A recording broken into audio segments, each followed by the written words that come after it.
Hello, friends. Hi, Michelle.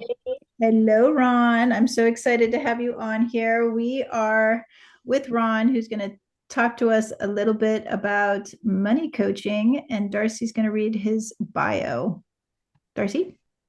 Hello, all. I am so ready for this conversation and happy to introduce Ron Gallen.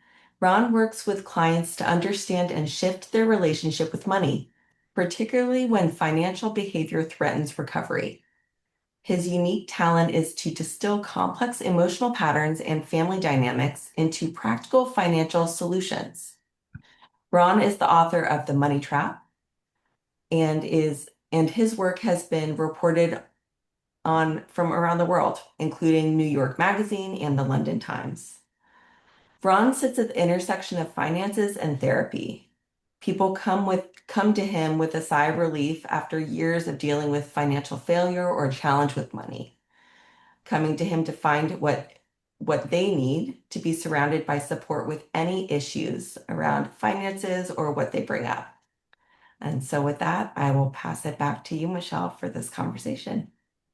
Thank you, Darcy. Well, I have had the opportunity many years ago to work with Ron in collaboration with some client care regarding this complicated and difficult topic of money and money management and the relationship with money and the relationship of money between family and adult children. And you made it so much easier. You had such a language about it. And it could be such a sensitive topic, particularly for folks in early recovery, and not just recovery from addiction, but from mental health issues, because it can be a very empowering process and it can be a very disempowering process, and it can be very infantilizing, right? Yeah. So I forgot about your book. I have your book, The Money Trap. It's awesome. So I want to put Thank a you. special plug out there because I was like, oh my God, there's words to explain what's going on. Thank you for taking the time to do that. But we'd love to know, like, let's just start off with, what got you into this line of work to begin with? What inspired? Well, thanks for having me today, Michelle. It's fun to be here. Um, what got me into this work? I, I guess I got into it to heal myself, really. Um, I, as a, Even as a boy, I remember having the idea that if I had enough money, I'd be okay, which is a strange idea for a guy to have when you're 6 or 7 years old, but I did because I grew up in a money obsessed family. And it was in the ether. And so it was, a fair amount of time before I got disabused of that notion that it would make me okay if I made enough money. Never did. When I was young, in my 20s especially, I was a businessman and I did make a lot of money. It never filled me up like I thought it would. You know, money can do one thing very, very well. It can buy goods and services. It doesn't have all those other magical properties I thought it did. And so through my through my adult years, I started to get involved in helping people to sort of relieve that kind of bound up anxiety and to come up with practical solutions for these deeper seated problems. I love that you were inspired as a 6-year-old boy. Yeah, It's interesting, I like, was precocious, Michelle. it is interesting what how we're able to filter through the world when we don't understand what's going on around us, when we see something that's unhealthy but we don't have enough words or understanding yet, but you can kind of, your soul kind of takes you this direction of like, I don't know, I think I need this in order to be okay because this doesn't seem right. um so it sounds like, let's say we fast forward here. It sounds like it led you to this creative coaching. I know we were talking before, we push record. I'm like, okay, what's your job title, Ron? And you're like, well, I'm a financial therapist. I'm a financial counselor, coach. What helped you create this business of yours? Well, interestingly, that book, The Money Trap, came out exactly 25 years ago. It's hard to believe, but it's true. And unfortunately, it came out at the same time that 9/11 happened. It was a strange time. Huh. What happened is that, following those beliefs and that, experience with business, it left me cold, really, not to feel like I thought I would. And I had my own, sort of dissolute time with money and had to gather myself up and seek help and find a way to be grounded in my financial life, which I never really was. And so that led me to see, should I be helping others? Can I help others? How would I do that? What would it look like? And I really sort of grappled with it. And then once I decided to do it, I struggled with it because, well, as you say, Michelle, it's not an easy topic for most people. Nobody has, gets a wire transfer into their account and has no feeling about it. Oh, I'll just put that in the accounting aisle, just add it up a little different. People have all kinds of feelings hooked up with their money that sideswipe them or derail them even. And that was a complex matter to figure out how to deal with. So I was very happy to find that I had a sort of unique skill for doing that. Yeah, that's pretty amazing. So you're saying it was about 25 years ago that you started connecting with families. No, it was more like 35. It's 25 when the book came out.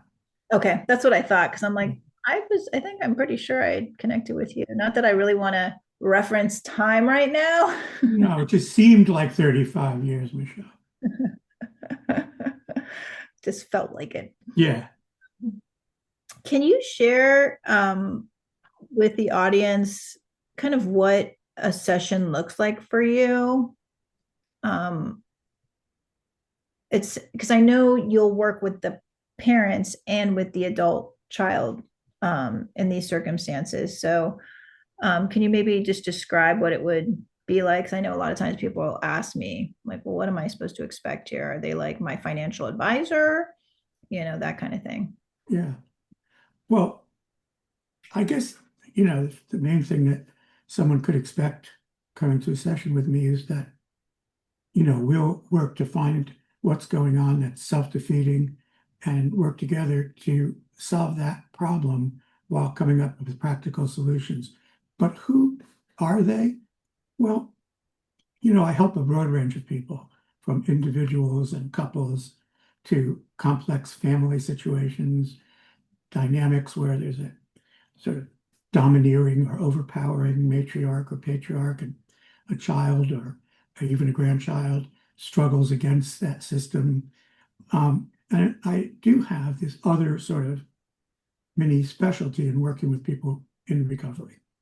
And the people in recovery, as you said, Michelle, you don't have to be in recovery from alcoholism or drug addiction to be in recovery. There's so many that intersect with, mental health problems. It, it, it became common for me to see parents with grown children, teenagers or 20s or even sometimes 30s, who find some traction in their 12-step recovery or psychotherapeutic recovery or whatever, psychopharmacology. As we know, there are a lot of prongs to this kind of thing. And they would come to me because the last thing that wasn't sitting right in place was money. Like, for instance, when a child is acting out with money and they're in recovery, for one thing, it's an unfortunate circumstance that could lead to relapse. But more than that, it makes the parents feel terrible to watch and not be able to set boundaries. So many parents that I have seen will swing back and forth with boundary setting, like way too strict or not at all. There's this inability to create a moderate boundary in the middle. So I am asked in those circumstances in general to stand as a go-between between the parents and the child, which is to say, stop the crazy, confusing, angry arguments, blame, shame, and all that stuff, and get to the heart of what's going on and insulate both the parents and the child from the craziness and help them just get to the heart of what's going on and solve that. So typically, how long do you work with families for? You don't mean with a session, you mean for how long do I stay with them? Yeah. Um, well, it depends, but some families have been with me since near the start because they found that I fit into a system that did not have these kind of boundary setting, so it was not their regular convention. In their family, the opposite maybe. Mhm. And so they found me uniquely able to help. But in general, I would say that people are with me maybe half the time for less than a year and half the time for more. That there's 20 to 30% that are only here 3 to 6 months. Okay. Well, and it sounds like you're a missing piece for a lot of family systems. I think you had said before we push record that you're kind of the missing link. You're not the financial advisor. And what did you say, Ron? And you're not this other role, and that you've kind of create that bridge of support. I I find that I'm sort of standing at the intersection of finance and psychotherapy Yes. or addiction treatment. In other words, the difference is that the people generally find someone pretty good in each of those categories. Mhm. The problem is that neither of them tends to work to solve this problem because, well, therapists might not be all that good with money, and that might be an understatement. And financial guys don't understand, the sensitive matters that are going on beneath the surface. But each one of them feels like, well, I'm good at money though, and I can help this guy. Oftentimes my experience with psychotherapists and addiction recovery is that if they don't feel competent to come up with the solutions, they feel like it'll eventually happen. People stay in recovery. They begin to sort of normalize, if you will, and they don't. And so I am the person that they come to who is none of those things. I am trying to fit in the slot between them so that I can help them Yeah. bind together not only the disparate things there, the therapy and the finances, but bind the anxiety around them. Yeah. Well, and there's got to be a lot of, I mean, everybody's relationship with money, because I think about parents, right? They, what was their relationship with money growing up, and then how they're now raising their kids. Has it changed? Has it been different? Like just getting into the psyche so that you could do the work that you're going to do, right? Because obviously it's not working. That's why they're bringing someone like you in.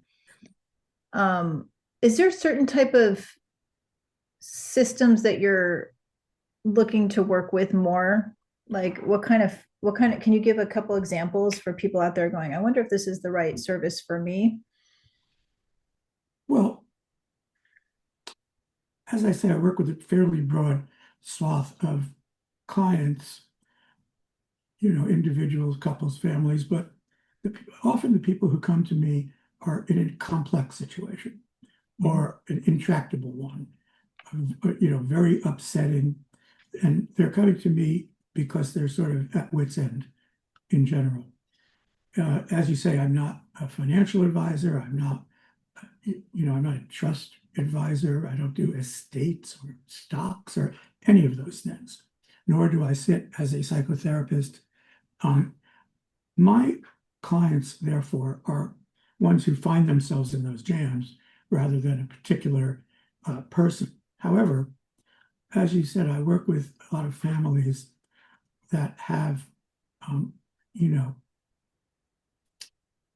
either unmovable or difficult to move dynamics about money that even might have been handed down for generations, especially wealthy families where the wealth wasn't created in this generation. There are, these sort of norms that take shape in the family And so one of the things that I do, in fact, is work within these families, trying to segment and sequester the people who are trying to do what they don't know how to do on either side, whether it's a therapist or whether it's a financial advisor. Some people have a home office person who runs a lot of their life. Some people have an expanded role for their lawyer or their accountant, or even for their therapist or psychopharmacologist, who are grappling with getting a handle on all the money problems. The problem is that it's pretty hard to figure out and then to take on board the things that are lying beneath, that are deeply ingrained self-defeating patterns. I think that's hard to identify unless you've been looking for it for 35 years, like I have. And then not to go talk about it. I'm not going to sort of get the sense that someone has early childhood trauma and that we better go back there and work it through somehow so that they get insight so that we can work up here in their adulthood. That's not what I do, and neither would it help if I did, because I don't find that insight ever is able on its own to solve these problems. And that's true for, getting the best financial advisor in the world. They'll be able to give you really good financial advice, but not about how you relate to money, just how money is. So I would say that in regard to the parents with grown children, and especially if they're in recovery from addiction, that they both struggle. The parents struggle and the child struggles. The parents that come to me are often ready to tear their hair out because they're trying to do what's best. And they've been taught many things, aftercare, IOP, they've been taught these things to do, but they haven't been taught the thing that they need me for because nobody really teaches it. And so in general, what will happen is that the adult child does not have good boundaries placed with him in order to have a set amount of money or a way to spend money that is different than it was before, some way to ensure that money doesn't become such a big problem that they relapse. And the parents, in general, feel guilty, ashamed, angry, sad. I mean, they have all these, swirling feelings because they're trying their best. And, my experience is that it's fairly easy to set a very strict boundary and fairly easy to set no boundary. But it's hard, really hard to get into the middle, which is where I'm hoping they'll get. I mean, you can work with all different types of families with all different types of resources. I know that it can, I mean, the way that you're operating can clearly work, with whatever level of wealth that somebody has. My question to you for people out there that are wondering if this is a service for them, do you operate like with flat rates how do you operate? Is it more like a coach or a therapist, or do you just bulk it on a month, like a flat rate for monthly to support? Because I know you're so hands-on during the week and you're in there with the family, like you're basically on call Yes. while they're trying to figure out the system that's going to work for them. Yes. So it depends. I do both of those things. If I know the scope of the work in advance, I'll do a retainer or a flat fee. And if I don't, I'll probably simply put them on an hourly basis until I do. Just because I don't know in advance what's going on, but I usually know very quickly. Yeah. And because they don't tell me, all the characters at first. And all of a sudden, well, we have our bank trustee who has weighed in and he feels we should do this and that. We have to take that on board and then work out some system to include them.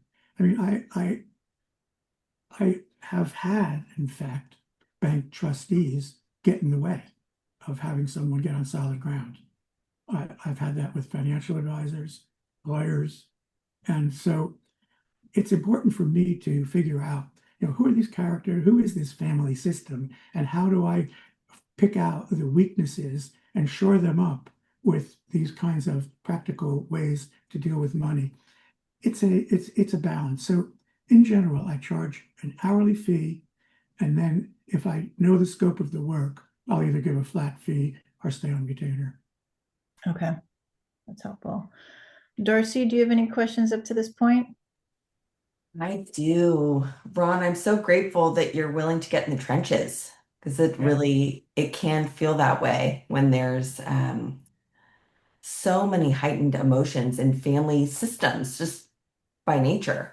We're emotional beings and we have a lot going on. Then throw in, you know, issues with mental health, addiction, or substances, and a lack of understanding about how to manage money. It can be really tense. So having someone come in or to really help navigate who's not part of the family is invaluable. Uh, One thing I'm curious about is how you've been able to meet a family or a group, so if they're not family by blood, of people who are navigating life together and re-educate them on some of the basics while there's some compromise situation that they're dealing with, whether that be, attempting to stop using drugs or being stabilized after having something going on with their mental health. That's a big question. I know it is. I'm going to give you as big an answer as I can. You know, in the beginning, when people come to me, the first thing I need to do is put out the fires. So working in those first sessions might not look the way it would, down the line when those fires are out. But you're right that there is if you were to watch me work with a family member into the process, trying to work out a basic thing that people tend to do all the time, budget for themselves, work out how much is going to be in the checking account, how much do my parents give me, it would look very prosaic because you would not see all that went into that easy, practical solution. That's what it looks like on the surface. The the range of possibility in your question is, I meet a family or I meet parents or whoever. They may be struggling with a child who is in treatment, let's say, or they're in early recovery in 12 steps, or they have just gotten a psych consult and are going on meds, or their brother or their child or their parent is just bearing down on them because the same old thing's happening with money, even though they're in recovery from alcohol or drugs or mental health. And so when I meet a family, there's generally more than one thing going on at a time.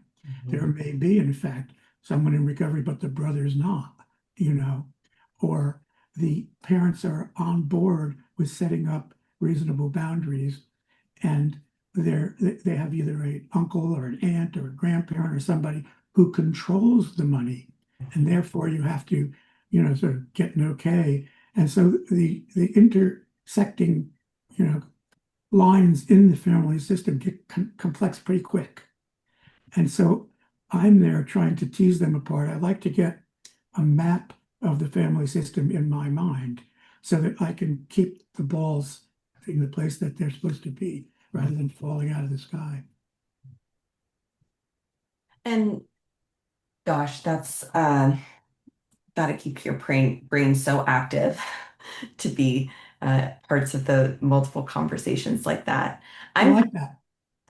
I It's like to have it like that. right. It's a very special type of wiring that can handle that. I'm wondering, have you ever been part of a dynamic where a child is now responsible for their parents or attempting to support the parents in managing their finances. Yeah, that one's tends to be even more complex Mhm. because the feelings run so high and so deep, and they're exacerbated by the fact that usually there's more than one sibling that is faced with this, and maybe one is willing to step up and the others aren't. And of course, the parents they're loath to give up their agency, and the kids might be, sort of weighing how much intervention is right, they should do, etc. And are they trying to coerce their parents or help their parents?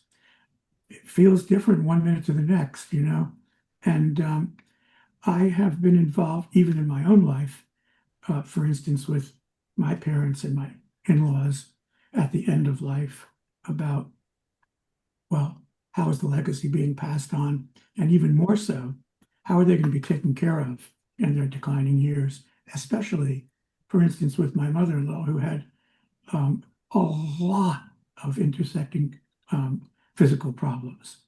But she was never going to be okay with leaving her house. And so eventually we had to set up a system of 24/7 help. But before that, you're probably going to go through, should I use the Medicare allowances where somebody comes twice a week as a nurse, once a month as a doctor, they might give you a helper for housekeeping, whatever, but it's minimal. Can the family afford to go around that system? You have to figure that out. And it's usually pretty expensive if they haven't planned for it. And so, for instance, if you're going to go for nursing help, there's the old thing with Medicaid that you have to spend down your money to qualify for Medicaid to pay for your nursing care. You have to sell your house, etc. So that's an astonishing burden for the parent. And the children, like, we should have done estate planning earlier. Maybe we could have transferred the title in the house to have, the 3 years that you need to qualify for those kinds of estate plans. And it's very, very difficult. What if the children and or the grandchildren get yearly gifts with the exemption on the estate tax, et cetera? They get $19,000 in the mail at Christmas or something like that. Oh my God, is that going to stop? Am I going to have to wait for my inheritance? Everything about it brings up really strong feelings and really deep binds. What do we do here? So, yes, I can say that I've had a lot of experience, but I can't say that it's been easy. I can't Thank say you. it's been fun, that's for sure. Thank you so much for speaking to that and sharing some of your personal experiences. Very relatable. And something you're bringing up is, uh, it's like putting out the fire. So it's present moment. How do we get stable now? And that then opens up the potential and likely conversations about what's going to be coming next. And that can be so difficult to think about on its own when there aren't more temperamental or crisis situations happening. So, in the midst of putting out fires and then looking at how we're going to rebuild, I imagine that the people who are working with you really rely on you. So I see how there's that, you said, that intersection between, psychotherapy and like financial management, because it really is, it's psychological and emotional as much as it is logistical. If not more so. Yeah. Mm. I mean, imagine someone who has been completely independent their whole life and they don't need anybody's help. And even if they did, they wouldn't take it. And now they've become old and a little infirm. And now they've progressed to the point where they're more than infirm, they need help. And they don't want to go to their children. They don't want to go to their doctor. They don't want to. And so you're at a place where somebody needs something and they're not really willing to do it. And imagine that at that same place, that same person has been and still is unwilling to talk about their money, especially not about the legacy for their children. They're like, you'll find out when I die, it'll be in my will. And that's, a fairly common place to be. And if you're trying to navigate the system of helping an older person get the help that they need, while having no clear idea of how much money is where and who's able to move it. Is there an executorship? Is there a child that has power of attorney? In each of these cases, they need to appoint someone, but they probably haven't. Mhm. And so the kids are grappling in that moment. Imagine at that same moment that there is physical therapy and occupational therapy and all kinds of people coming to the house, right? There's a part-time housekeeper and there's a chaotic sort of melody being played in the house that you have to find a way to somehow sing that tune. Yeah. You're inviting such important conversations that starting earlier is like the sooner the better. And uncomfortable, fine. I was talking to someone about that this weekend or last week, and it's like the conversations will stay hard until we have them. And it's like anything, it's going to feel awkward and uncomfortable and maybe bring up emotion, and then it'll become more familiar or it'll stay awkward and we'll be done with it. It's like it's waiting until it's less intimidating isn't actually reliable. And it sounds that way with, conversations about money as much as anything. So what It are only some of the gets top worse. stressors? As you wait, it only gets worse. Mhm. I mean, imagine that you want to have these stressful conversations. Okay, maybe you'll have them. But imagine having them with a blinding headache or with, you have a digestion problem that you're just in the hospital for, or your legs aren't working quite so well. Now, all of a sudden, the difficult conversation becomes powerfully unavoidable and intolerable at the same time. And that is very hard to be in the middle of. And usually it's so late in the day that you're putting out quite a few fires while you're trying to round up the troops and get them to work toward one goal. Mhm. So you're right, the earlier the better. And, everybody knows this and everybody puts it off. So it's inevitable that we're going to wind up at those crises points. Mm. Is this what you talk about in the Money Trap? I don't have a copy yet. No, it's my earlier thinking because I wrote it almost 30 years ago. So it's mainly a self-help book for people who are trapped in sort of, overspending, having their lifestyle be ahead of their earnings, compulsive shopping, under earning. I was one of the pioneers in, delineating what we now call money disorders. And that book was about helping an individual, not a family. My family work, although I did it back then, has taken more shape after the book came out. And so the book is more detailed in helping an individual and sometimes couples, but mainly that.